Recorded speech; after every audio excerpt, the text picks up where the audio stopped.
Hello friends, defence दर्पण में आपका स्वागत है। यूँ तो समंदर में हिंदुस्तान के कई अदृश्य योद्धा पहले से एक्टिव मोड में हैं। अब समंदर की हिफाजत में एक और महाबली की एंट्री हो चुकी है। नाम है वगीर। भारतीय नौसेना को scorpion class attack submarine INS Vagir ने 18 मई को समुद्र में टेस्ट शुरू कर दिया। भारत की ये तैयारी दुश्मन के होश फाख्ता कर रही है। इंडियन नेवी की Vagir submarine anti ship missile और टॉर्पीडो से लैस है। ये दुश्मन के रडार की पकड़ में नहीं आती है। समुद्र में कई राउंड की टेस्टिंग के बाद अगले साल यानी साल 2024 में ये भारतीय नेवी के लड़ाकू बेड़े में शामिल हो जाएगी। करीब 2 साल तक समुद्री ट्रायल के बाद इस पनडुब्बी को नौसेना का योद्धा बनने का गौरव हासिल हुआ। इन 2 साल में आईएनएस वागीर को कई मुश्किल परीक्षण से गुजरना पड़ा। समंदर में इसका सामना तूफानी लहरों से हुआ। गहराई में पूरी रफ्तार से घूमने की इसकी क्षमता परखी गई। युद्ध जैसे हालात में हमला करने की इसकी काबिलियत जांची गई। सभी सख्त पैमानों पर खरा उतरने के बाद ही इस सबमरीन को नौसेना में शामिल किया गया। दरअसल भारत दुश्मनों की तैयारी को देखते हुए लगातार अपने हथियारों को धार दे रहा है।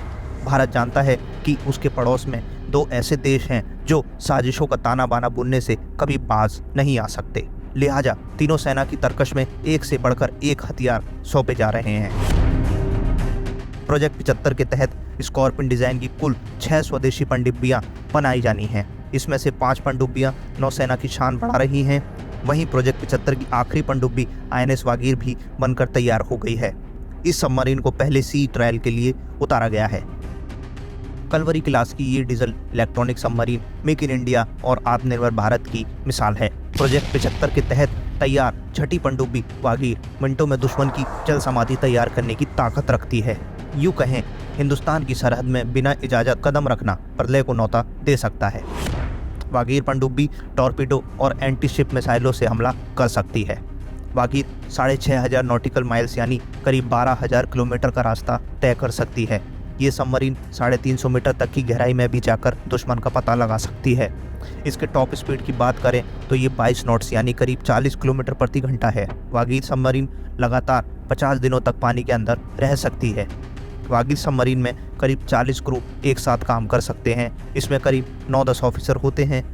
सबमरीन में खाली स्पेस कम होता है, इस वजह से ज़्यादा सावधानी बरती जाती है। 3-3 घंटे की ड्यूटी के बाद जवान 6 घंटे का ब्रेक लेते हैं। आपको बता दें कि हिंद महासागर की शिकारी वागीर मछली के नाम पर इस पनडुब्बी का नाम रखा गया है। आधुनिक तकनीक से लैस इस पनडुब्बी में दुश्मनों की साजिशों के परखच्चे उड़ाने की विध्वंसकारी ताकत है।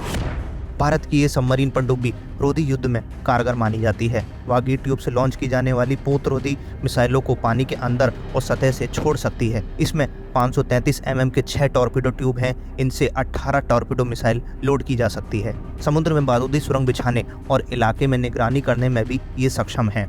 सोनार सिस्टम से बचने के लिए पनडुब्बी में मॉडर्न टेक्नोलॉजी का इस्तेमाल किया गया है। कम आवाज़ और पानी में तेज गति से चलने में सक्षम आकार इसे ताकतवर बनाता है।